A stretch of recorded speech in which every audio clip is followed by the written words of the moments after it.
ইসলামের ইতিহাসে এমন কিছু ঘটনা আছে যা শুধু অতীতের গল্প নয়, বরং আজও আমাদের জীবনের জন্য এক গভীর শিক্ষা। তার মধ্যে অন্যতম হল হিজরত। মক্কা তখন মুসলমানদের জন্য নিরাপদ ছিল না।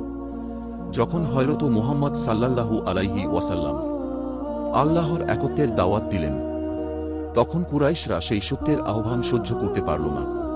তারা মুসলমানদের ওপর শুরু করল নির্মম নির্যাতন। কাউকে গরম বালির ওপর শুইয়ে রাখা হল, কাউকে খাবার ও পানি ছাড়া বন্দী করে রাখা হল, কেউ আবার নিজের পরিবারকেই হারিয়ে ফেলল। অত্যাচার, অপমান আর কষ্টে ভরে উঠেছিল মুসলমানদের জীবন। তবুও তাদের ঈমান টলেনি, তাদের বিশ্বাস দুর্বল হয়নি। এই কঠিন সময়ের মাঝেই আল্লাহ তাআলার পক্ষ থেকে নির্দেশ এলো মক্কা ত্যাগ করে মদিনার দিকে হিজরত করার। মক্কা ছিল শুধু একটি শহর নয়, এটাই ছিল হযরত মুহাম্মদ সাল্লাল্লাহু আলাইহি ওয়াসাল্লাম এর জন্মভূমি, কাবা শরীফের পবিত্র ভূমি। স্মৃতি, ভালোবাসা আর আবেগে ভরা এক অনন্য জায়গা। তবুও আল্লাহর আদেশের সামনে সবকিছু ত্যাগ করতে প্রস্তুত হলেন হযরত মুহাম্মদ সাল্লাল্লাহু আলাইহি ওয়াসাল্লাম এবং তাঁর সাহাবীরা।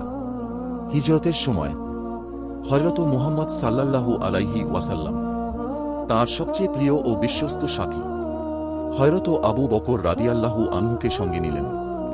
রাতের অন্ধকারে নিঃশব্দে তাঁরা মক্কা ছেড়ে বেরিয়ে পড়লেন। এই খবর জানার পর কুরাইশরা আরও ক্ষিপ্ত হয়ে উঠল। তাদের ধরার জন্য চারদিকে লোক পাঠানো হল এবং ঘোষণা করা হল বড় পুরস্কার। যে কেউ হযরত মুহাম্মদ সাল্লাল্লাহু আলাইহি ওয়াসাল্লাম কে ধরে আনতে পারবে, সে পাবে বিপুল সম্মান ও সম্পদ। এই ভয়াবহ পরিস্থিতিতে হযরত মুহাম্মদ সাল্লাল্লাহু আলাইহি ওয়াসাল্লাম ও হযরত আবু বকর রাদিয়াল্লাহু আনহু আশ্রয় নিলেন সাওর গুহায়। শত্রুরা খুঁজতে খুঁজতে গুহার একেবারে মুখ পর্যন্ত পৌঁছে গিয়েছিল। হযরত আবু বকর রাদিয়াল্লাহু আনহু চিন্তিত হয়ে পড়লেন।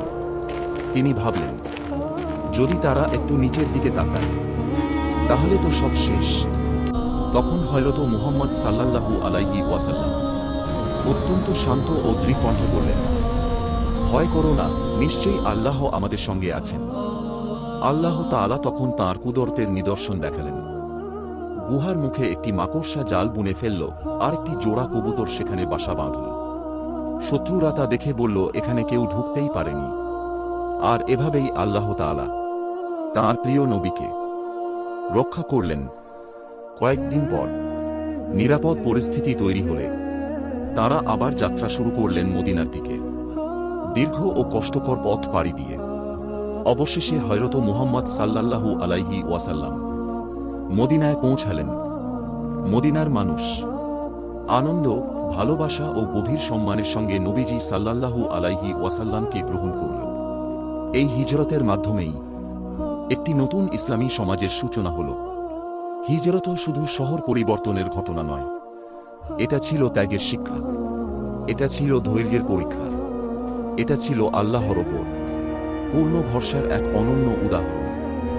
হিজরত আমাদের শেখায়, আল্লাহর আদেশ মানতে হলে কখনো কখনো সবচেয়ে প্রিয় জিনিসও ত্যাগ করতে হয়। কঠিন সময় যত গভীরই হোক, আল্লাহর সাহায্য ঠিকই আসে। হিজরত শুধু ইতিহাস নয়, হিজরত আজও আমাদের জীবনের জন্য এক চিরন্তন শিক্ষা। ভিডিওটি দেখার জন্য ধন্যবাদ।